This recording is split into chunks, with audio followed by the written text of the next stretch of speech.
खुदावन का हम शुक्र करते हैं। अभी इस समय दुआ का वक्त होगा और दुआ में हमारे अगुवाई विशेषण करेंगी।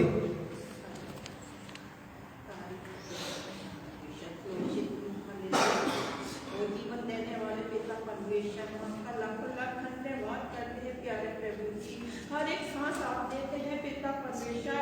अब तक जो आपने प्यारे प्रभु जी हमें संभाल के अपनी पाक पनाह में रखा हुआ है पिता परमेश्वर, इसके लिए मैं लाखों लाख धन्यवाद करती हूँ पिता परमेश्वर, धन्यवाद करती हूँ पिता परमेश्वर। हृदय की गहराइयों से प्यारे प्रभु जी मैं आपको धन्य कहती हूँ पिता परमेश्वर। प्रार्थना करती हूँ प्यारे प्रभु जी इस समय प्यारे प्रभु जी इन नन्हे मुन्ने बच्चों के लिए पिता परमेश्वर, जो प्यारे प्रभु जी पिता परमेश्वर आपकी महिमा के लिए प्यारे प्रभु जी आगे आते हैं प्यारे प्रभु जी।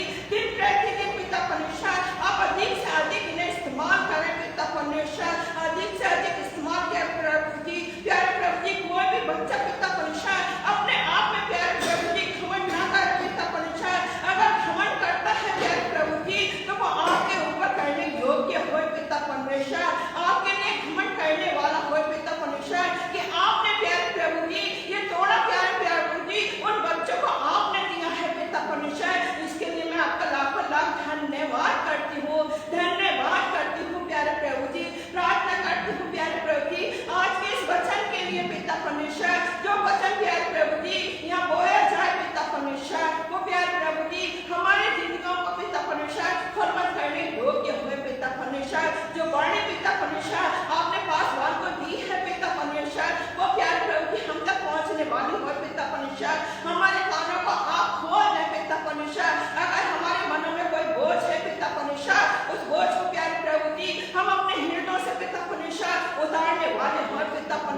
ताकि वो बीज पिता परमेश्वर जब गिरे पिता परमेश्वर तो हमारी जिंदगी प्यारे प्रभु जी हरी भरी होने वाली हो पिता परमेश्वर। उस बीज को प्यारे प्रभु जी हम अपने तक ही सीमित ना रखें प्यारे प्रभु जी, बल्कि औरों को बांटने वाले हो पिता परमेश्वर। जहाँ आपका बीज पिता परमेश्वर जाना चाहिए उसी जगह पिता परमेश्वर हम उसको गिराने वाले हो पिता परमेश्वर, गिराने वाले हो पिता परमेश्वर, ताकि और जिंदगियां भी प्यारे प्रभु जी उस बीज के द्वारा पिता परमेश्वर बचाई जाए पिता परमेश्वर। अब मैं आपसे क्या मांगू पिता परमेश्वर, आप मांगने से बेहतर आप जानते हैं। मेरी छोटी सी विनती को सुने कबूल करें, आपके पवित्र मीठे नाम में होके मांगती हूँ, आमीन आमीन। बैठिए। खुदावन का हम शुक्र करते हैं, बड़ा अच्छा आज वर्शिप किए लोगों ने। बढ़ा दो, आवाज़ बढ़ा दो।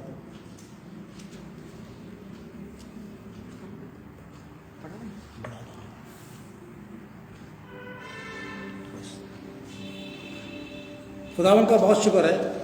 और वर्शिप का मुझे नहीं पता कि आप लोगों को अच्छी लगी कि नहीं लगी, मुझे तो अच्छी लगती है। और बच्चे बड़ी मेहनत करते हैं सर्दी में भी, तो ये सब खुदा की मर्जी होती है और खुदा की सामर्थ्य मिलती है बच्चों के ऊपर भी और इन लोगों के ऊपर भी कि वो आप खुदा की स्तुति आत्म सच्चाई से करते हैं। तो आराधना का पहला हिस्सा खत्म हो गया, अब आराधना का दूसरा हिस्सा शुरू होता है। पहले हिस्से में हम बात करते हैं खुदा से और दूसरे हिस्से में खुदा हमसे बात करेंगे अपने कलाम के द्वारा। तो एक बार और निकाल लीजिएगा यूहन्ना रचित सुसमाचार उसका पहला अध्याय और 19 से लेकर के 28 पद तक मैं आपके सामने पढ़ रहा हूं। यूहन्ना 1:19 से 28 यहां इस प्रकार से लिखा हुआ है। यूहन्ना की गवाही यह है कि जब यहूदियों ने यरूशलेम से याजकों और लेवियों को उससे यह पूछने के लिए भेजा तू कौन है, तो उसने मान लिया और इनकार नहीं किया, परंतु मान लिया मैं मसीह नहीं हूं। जब उन्होंने उससे पूछा तो फिर कौन है, क्या तू एलिया है? उसने कहा मैं नहीं हूं। तो क्या तू वो भविष्यवक्ता है? उसने उत्तर दिया नहीं। तब उन्होंने उससे पूछा फिर तू कौन है, ताकि हम अपने भेजने वालों को उत्तर दें, तो अपने विषय में क्या कहता है? उसने कहा जैसा यशायाह भक्तों ने कहा है, मैं जंगल में एक पुकारने वाले का शब्द हूं कि तुम प्रभु का मार्ग सीधा करो। वे फरीसियों की ओर से भेजे गए थे। उन्होंने उससे यह प्रश्न पूछा यदि तू ना मसीह है और ना एलिया और ना भविष्यवक्ता है जो फिर बपतिस्मा क्यों देता है? यूहन्ना ने उनको उत्तर दिया मैं तो जल से बपतिस्मा देता हूं, परंतु तुम्हारे बीच में एक व्यक्ति खड़ा है जिसे तुम नहीं जानते हो, अर्थात मेरे बाद आने वाला है जिसकी जूती का बंद में खोलने के योग्य नहीं। यह बातें यरदन के पार बैतनिय्याह में हुई और जहां यूहन्ना बपतिस्मा देता था। खुदा अपने कलाम पर बरकत बख्शे, आमीन। हम लोग अभी क्रिसमस सीजन में चल रहे हैं। आज सेकंड एडवेंट संडे है और हम शुरुआत करते हैं यूहन्ना से शुरुआत करते हैं, उसके बाद फिर आके चलते चले जाते हैं। आज का जो टॉपिक है वो है यूहन्ना की गवाही और मुख्य पद आपको मिलेगा लूका 3:9। जरा पढ़िए कोई, लूका 3:9।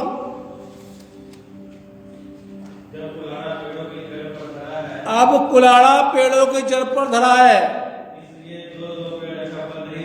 इसलिए जो पेड़ अच्छा फल नहीं लाता वह काटा और आग में झोंका जाता। थैंक यू भाई। आइए दुआ करें।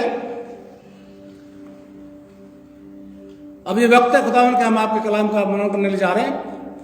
आपकी अगुवाई हो और आपकी सामर्थ्य हमको मिले। खुदावन यीशु मसीह के नाम से मांगते हैं, आमीन। कुलाड़ा पेड़ों की जड़ पे रखा हुआ है। अब ये पेड़ कौन है? ये पेड़ कौन है? ये पेड़ हम लोग हैं, गुनहगार लोग। और जो पेड़ अच्छा फल नहीं लाता, जो मसीहत में नहीं रहता, अपनी पॉलिटिक्स में रहता है, रूठा फूली में रहता है, गुस्से में रहता है, हम तो नहीं जाएंगे, हमारा नाम नहीं, हम तो नहीं जाएंगे चर्च में। देखो क्या होता, ऐसे मसीहों की जड़ पर रखा कुड़ाला और अगर जिंदगी खुदा के कलाम के अनुसार नहीं व्यतीत की तो काट दिया जाएगा। और कहां जाएगा? हैं बहुत से मसीहा से हैं, बहुत से मसीहा हैं, पता ही नहीं है क्रिसमस का सीजन है, सब अपने अपने उसमें धुन में लगे हुए हैं। क्यों? क्योंकि रूठा फूली बहुत है साहब, हर एक चर्च का है, रूठा फूली बहुत है। अब गुस्से में तो ये सोचते हैं हम गुस्से है, हम चर्च में नहीं जाएंगे तो चर्च बंद हो जाएगा। ऐसा तो नहीं होगा भाई, मत जाओ। खुदा की इबादत तो होगी। और खुदा क्या बोलता है आजाद भाई? जहां मेरे नाम से 2 या 3, बस दैट्स ऑल। बैठ रहो घरों के अंदर, गुस्से होते रहो, रूठा पुली होते रहो, खुदा को कोई फर्क नहीं पड़ता, ना खुदा के दासों को फर्क पड़ता है। मेरे को तो कोई फर्क नहीं पड़ता, किसी भी तरीके से रूठते रहिए, जिसको रूठना, फूला फूली करते रहिए जिसको फूलना, और जो अपने काम करने करते रहिए, कोई बात नहीं। इबादत तो होती है, लेकिन यहां पर लिखा हुआ कुड़ाड़ा पेड़ों की जड़ पर रखा हुआ है। और जो मसीह खुदा की तरफ नहीं चलेगा वो काटा और डाला जाएगा। ये मैं नहीं कह रहा हूं, ये यूहन्ना ने बोला था, जो यूहन्ना बपतिस्मा देने वाला था यीशु मसीह से पहले, जो आया था 6 महीने पहले बड़ा था यीशु मसीह से, वो आया था, वो बोल रहा है। बहुत से लोग जब ये यूहन्ना ये बपतिस्मा दे रहा था और प्रचार कर रहा था, तो बहुत से मन फिरा कर प्रचार कर रहा था वो, तो बहुत से लोग आए बपतिस्मा लेने के लिए। जरा 7 पद पढ़ना। बहुत से लोग आए बपतिस्मा लेने के लिए और उनसे वो कहता था, क्या कहता था? 7 पद पढ़ो भाई जरा जी। उनसे वो कहता था, हे सांप के बच्चों, तुम्हें किसने जता दिया? आने वाले क्रोध से भागो। आज मसीह लोग सांप के बच्चे हैं, ये मैं नहीं कह रहा, बाइबल कह रही है। चर्च में कुछ बढ़ता है, भागे चले जाएंगे, और जब कुछ देना होता है तो टाइट हो जाते हैं। हे सांप के बच्चों, कोई पादरी बोल के दिखा दे ऐसा कलीसिया को, बोल दे कोई है? सोनू भाई कोई बोल देगा? क्या होगा? वैसे ही पादरी से रूठ रहे थे लोग बाप, है ना, और ऐसे हो जाएगा, अरे पादरी ने तो ऐसा बोल दिया, है ना। वैसे छोटी छोटी बातों पे छुई में बने जाते, बोल के दिखाते कोई पादरी। लेकिन यूहन्ना बोल रहा है यहां पर, हे सांप के बच्चों, तुमको किसने बता दिया कि तौबा करो, खुदा के क्रोध से भागो? वो कहता है तौबा करने वाले फल तो लाओ। 8 पद में हुए हैं, तौबा करने वाले फल तो लाओ। फल तो तुम लाते नहीं हो और बपतिस्मा लेने आ गए हो। तौबा करते नहीं हो और बपतिस्मा लेने आ गए हो। ध्यान से सुनिए मसीह समाज के लोगों, ये बपतिस्मा कोई प्रसाद नहीं है कि बस आए बांट दिया दे दिया जिसको मर्जी दे दिया। नहीं, बपतिस्मा लेने से पहले अपने गुनाहों से तौबा करनी होती है। ये भीड़ की भीड़ आ रही है, बहुत सी मीटिंगों में भीड़ की भीड़ आती है, बपतिस्मा हो जाता है, सर्टिफिकेट होता नहीं उनके पास, पता नहीं रहता हुआ कि नहीं हुआ, तौबा करते नहीं है, बपतिस्मे की परिभाषा मालूम नहीं है, उसको किस तरीके से लेना चाहिए मालूम नहीं है, जो दे रहा उसको भी नहीं मालूम है और जो ले रहा उसको भी नहीं मालूम है। क्योंकि जो बपतिस्मा दे रहा है वो बपतिस्मे की वैल्यू बताए, अहमियत बताए और बोले तुमने गुनाह से तौबा किया, तुमने यीशु विश्वास किया। अब विश्वास तो होता है कि नहीं होता है, बपतिस्मा हो जाता है। और तभी यहां पर ये बोल रहा है, हे सांप के बच्चों, तुम्हें किसने जता दिया? तौबा करने वाले फल तो लाओ। जब तक तुम तौबा नहीं करोगे और तुम्हारा अंदर फल दिखाई नहीं देगा, तुम क्यों बपतिस्मा ले रहे हो? अब देखिए साहब, 10 पद में आ जाइए। 3 तरह के लोग आए थे इसके पास, क्योंकि ये मैं पहले भी दे चुका हूँ, ये सीजन है तो मुझे देना पड़ता है। ये 3 तरह के लोग आए थे। जरा पद 10 पढ़ना भाई। तब लोग, पहले लोग, पब्लिक, आम आदमी आया उसके पास। लोगों ने उससे पूछा, क्या पूछा? हम क्या करें? अब देखिए साहब, जो आम लोग थे वो आए उसके पास, यूहन्ना के पास, और पूछ रहे हैं हम क्या करें। यूहन्ना का जवाब आगे पूरा करो भाई। तब उसने उन्हें उत्तर दिया, जिसके पास 2 कुर्ते हो वो उनके साथ, जिसके पास नहीं है बांट ले। मसीह समाज के लोग कैसे बांट लेंगे? चर्च में दिया नहीं जाता पैसा है? 2 कुर्ते, एक तुम ले लो और एक किसी गरीब को दे दो, ऐसा हो जाएगा? कड़ी बात है ये, ऐसा हो जाएगा? नहीं होता। बल्कि और बेचारे से उससे ले लेंगे जिसके पास है। आजकल के मसीह लोग ऐसे हो गए कि जो उसके पास है ना, कोई अंगोछा वगैरह को, टोपी वोपी, वो और ले लेंगे उससे। ला भाई ठंड लग रही दे हमको। ऐसे हैं बहुत से नाम ही, जो अपने सिर्फ नाम ही, नाम के पास नाम है बस, और कुछ नहीं। ABCD नहीं आती है, हमारे बाप की दुआ नहीं आती है, लेकिन है साहब उससे और ले लेंगे वो। यहां वो कह रहा, सुनो, तुम्हारे पास ज्यादा है उसको दो जिसके पास नहीं है। कोशिश करो उसकी मदद करो। और तुम्हारे पास खाना है तो खाना भी बांट कर खाओ। कहने का मतलब है कि जो चीज तुम्हारे पास है अपने छोटे इंसान से, यानी गरीबों के साथ बांट कर खाओ। अब बांटने का मतलब भैया ये नहीं है कि कैमरे वाले को बुला लिया और बस वो ऐसे प्लेट दे रहे हैं ऐसे, और फोटो किधर खिंचा जा रहा है, प्लेट इधर है और चेहरा किधर है, कैमरे की तरफ। ये नहीं मैं कहता, ये ग्रहण होगा, ये ऐसे हो रहा है, ऐसे होता। आप भी देखते, मैं भी देखता हूं, ऐसी बात नहीं है। आप लोग अनजान नहीं है कि कहां पे। अब पता क्या बोलते हैं,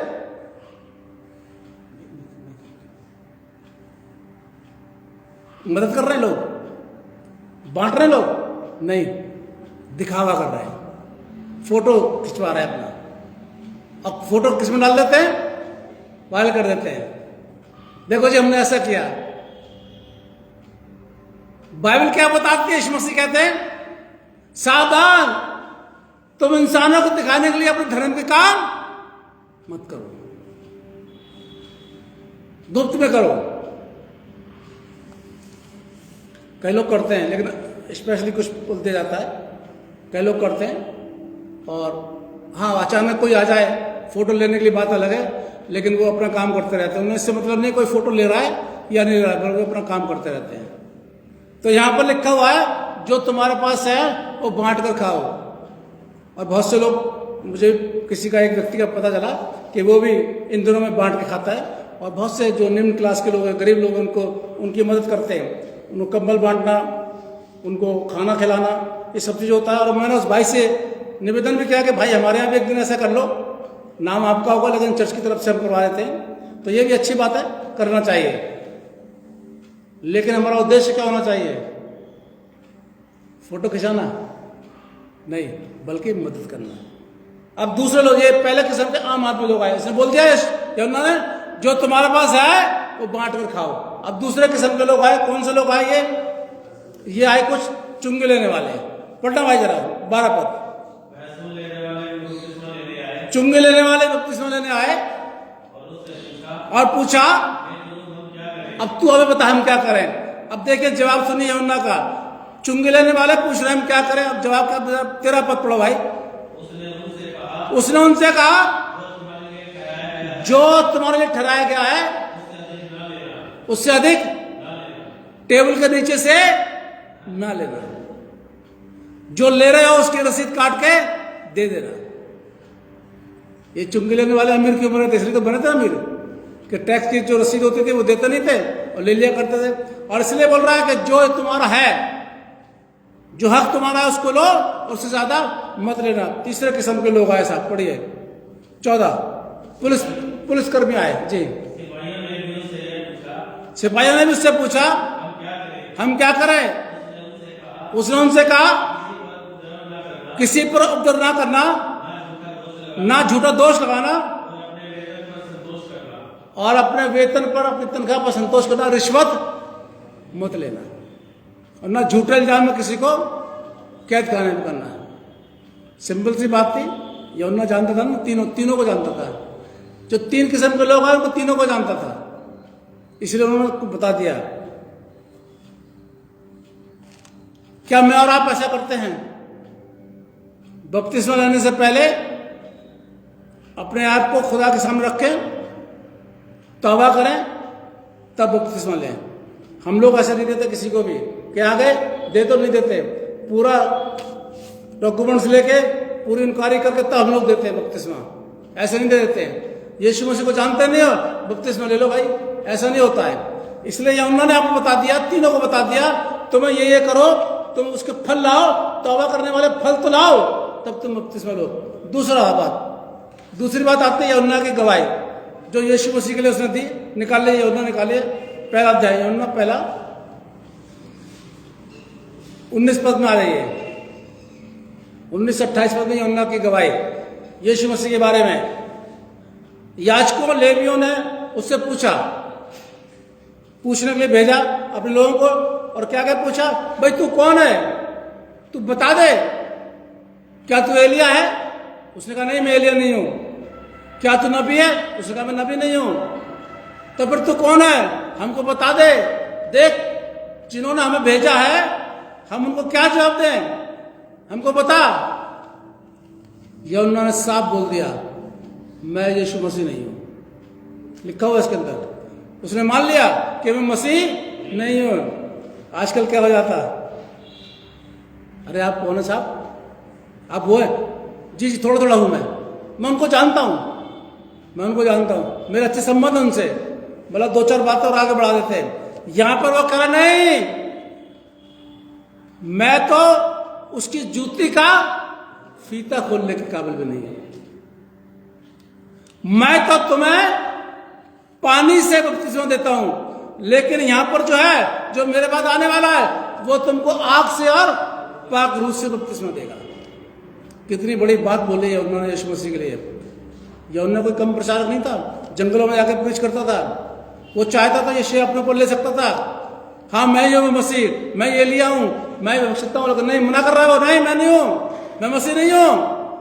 मेरे बाद जो आएगा, मैं तो इस काबिल भी नहीं हूं कि उसकी जूती का बंद खोल सकूं। मेरे अजीजों, यमुना ने यीशु मसीह को ऊंचा किया। क्या मैं और आप जब सेवकाई करते तो ऊंचा करते हैं?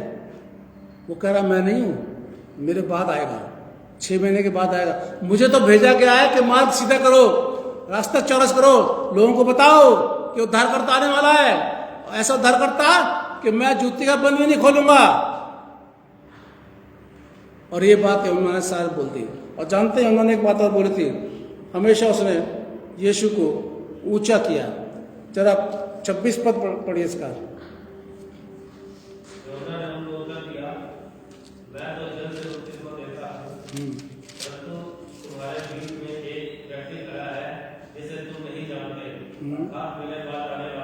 अर्थात मेरे बाद आने वाला है, जिसको तुम नहीं जानते हो, मेरे बाद आने वाला है। ये बहुत बड़ी बात उसने रखी। और जानते हैं यीशु को हमेशा उसने क्या बोला कि तू बढ़े और मैं घटूं। यमुना ने हमेशा बातें बोली, कौन बढ़े? यीशु बढ़े और मैं घटूं। आज हर मसीह को, जितने मसीह हैं, सबको 2 बातों को ध्यान रखना चाहिए। पहली बात तो ये कि गुनाहों से तौबा करनी है, और दूसरी बात ये, यीशु को हमेशा अपने से ऊंचा रखना है। तू बढ़े और मैं घटूं। लिखा अवश्य है कि तू बढ़े और मैं घटूं। हमेशा यीशु को ऊंचा रखिए और गुनाह से तौबा कीजिए, नहीं तो फिर मामला गड़बड़ हो जाएगा। इसलिए जिसे कान है वो सुन ले। खुदा कलाम मसीहों से क्या कहता है?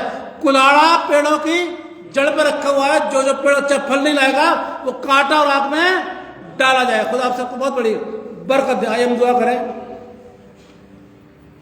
धन्यवाद करते हैं खुदा में आज के से कलाम के लिए जो आपने हमको दिया, हमने बोल दिया। हम चाहते बड़े, इसमें हमारी मर्जी नहीं बल्कि आपकी मर्जी पूरी हो। खुदा हमने यीशु मसीह के नाम से मांगते हैं, आमीन। आराधना के